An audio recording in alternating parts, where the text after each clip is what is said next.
This is Between the Lines. Today, we dissect the road less traveled. Hello, everyone. We continue with the Road Less Traveled, chapter 42, the definition of grace. And the miracles, as the doctor said, we have been talking about here in this section are the miracle of health, the miracle of the unconscious, and the miracle of serendipity. And all these are a phenomena that we could consider that has, according to what we have been talking about, has four specific characteristics that we could say that define this phenomena, right? And those are, they serve for like a purpose to assist us in our growth, in our spiritual growth, and also in enhancing our lives, and also in protecting us from external happenings. In the case like these miracles that we sometimes have, this what we generally call intuition, and say, oh, I have to stop now, and then a car passes by at full speed, and we say, oh, I was lucky enough to pay attention to this intuition that I had. So that is one of the things. The first one. The other one is the second one is the mechanisms of action, or how these work. We don't really know yet. We don't fully know. Sometimes we have some ideas on how, for example, dreams work, but there are other cases where we are fully unaware of how this phenomena works. And for example, their way of action is completely obscure for us, which could be in some paranormal cases, right, that we have mentioned before. And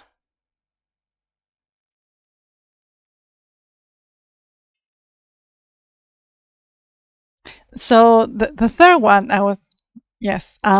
so the third one is, they occur, as we said, they don't have to be excessively unusual for us to consider these miracles. They happen every day. Maybe they are just little things that happen to us, and we can consider them miracles. And sometimes they are huge things. So we know that these things have happened to us or to people that we know of. We have all had these experiences of heard from somebody else that have had these kinds of miracles in their lives. So it's something that really happens more frequently than we can admit sometimes. And yeah, it happens to everyone. It's universal. And the fourth aspect is that although sometimes we can influence somehow and some of these miracles through our conscious mind, most of the time it is only operated as an external force, something that is happening outside of our conscious mind or in our unconscious mind. So it's not rational. We could say something that just happens and we don't know how or when, and we cannot make something out of that, at least not rationally, or we cannot say, oh, I did this, then that is why this miracle happened. It's just something that happens. So those are the four characteristics about this phenomena. And so though we might perceive them as being separated from one from another or one from the other, they are just a manifestation of a single phenomenon, at least according to how the doctor perceives it and has expressed it in his book. And he says this is all the things belong to a single phenomenon that is a force acting outside of our conscious mind or human conscious mind, and help us or assist us in our spiritual growth. And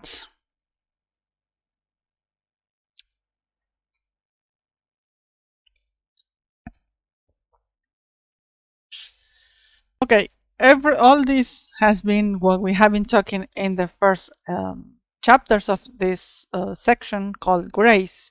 But now, how we can somehow explain that or put a name on it, how can we try to understand this thing a little bit more deeply?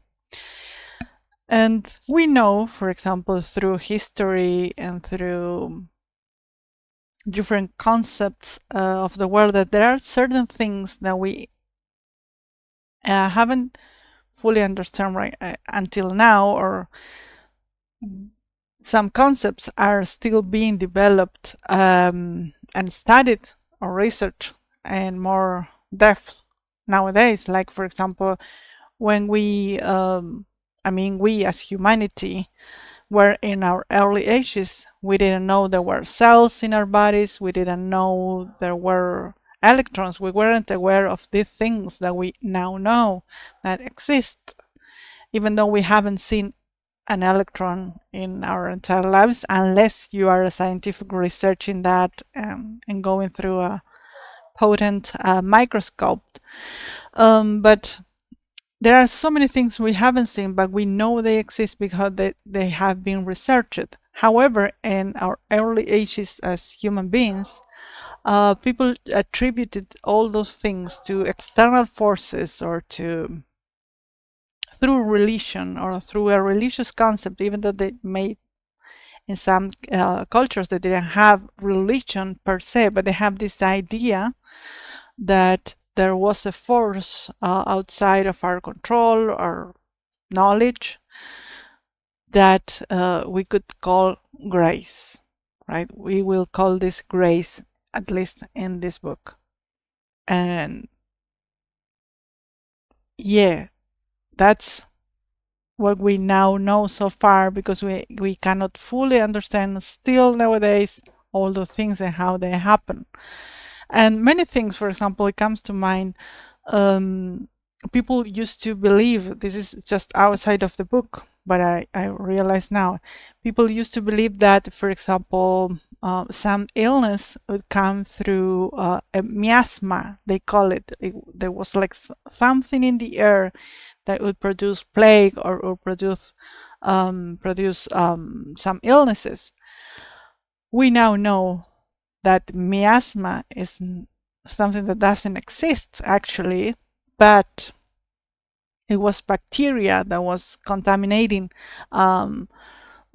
food or the air or wherever, and people were getting ill through that. But at the time, that was called miasma. Maybe someday in the future, and this is only my thinking, we will find that grace is something else, something that really has an identity, but so far we don't know. And actually the doctor asks himself here, what can we do for people who are maybe more skeptical and don't want to really think about, okay, it's grace and that's it. There has to be something more. We need to understand more. So how can we really get into a little bit of more understanding regarding that? Because we cannot see that thing, that grace, that force, it's outside of comprehension. Especially if you're not religious, because again, if you are a religious person, you say that's God handling things and that's okay for me. But for the people that are a little bit more skeptical, it's kind of difficult to understand, because we cannot touch it, we cannot see it, we cannot measure it. So from a scientific perspective, that's like, I need to know more. And however, we can perceive, according to the doctor saying, that it exists because it happens more frequently than not. As we mentioned, this kind of miracles happens in our lives.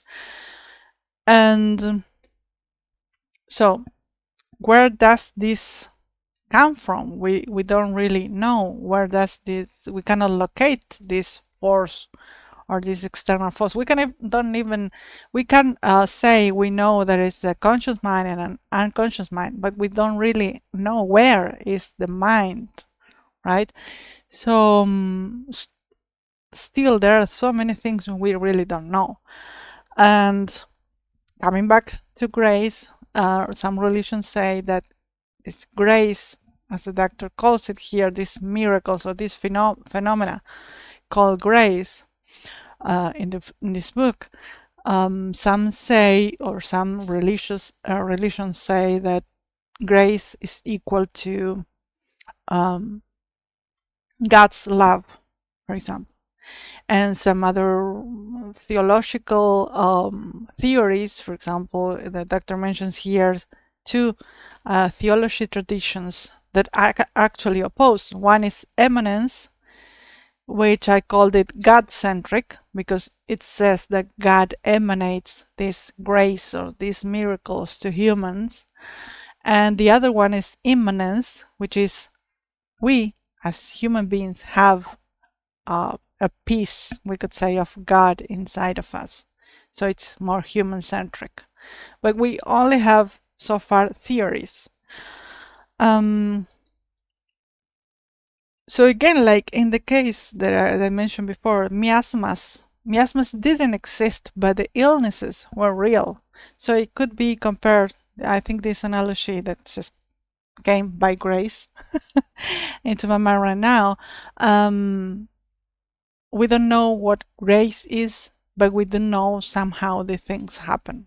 So it exists, even though we cannot touch it and everything. And coming back to our skeptic minds, if you have one, I sometimes do think, how is this possible? Because we need, as human beings, to categorize things, put things into boxes in order to really understand that, treat things as entities. I know I can conceptualize, for example, this is a book, and I can put it into the categories. I know how it works. It has paper inside of it. I can touch it. I can say a book belongs to a library, for example, so I can categorize, put it in hierarchies, and that is how the mind works and wants to, or the brain works, and we want to understand the relationships. Okay, a book is related to a reader and those kind of things, but we cannot know exactly how grace works. So we will continue to explore this, because even though it cannot be fully defined, somehow what we can extract from this chapter is that grace does exist and is the force, or the external force, or we can just say the force. Maybe it's external, maybe it's internal, we don't know, that is assisting us in our spiritual growth, or growth in general, if you want to skip the spiritual part. I think through the reading of this book, I have come to somehow, I'm at peace by calling this spiritual growth, at least so far. So yes, this force, this grace is this force that is assisting us is in our growing. And this growing, as we all have it, this we are all touched by grace, we could say, because if we want to grow, we are assisted by this force. We can start talking about human evolution through grace. And I think it will be fun and maybe revealing to understand more of it. In the next chapter, we will be about evolution, human evolution. So let's see if we can get a grasp of what grace is in the next chapters.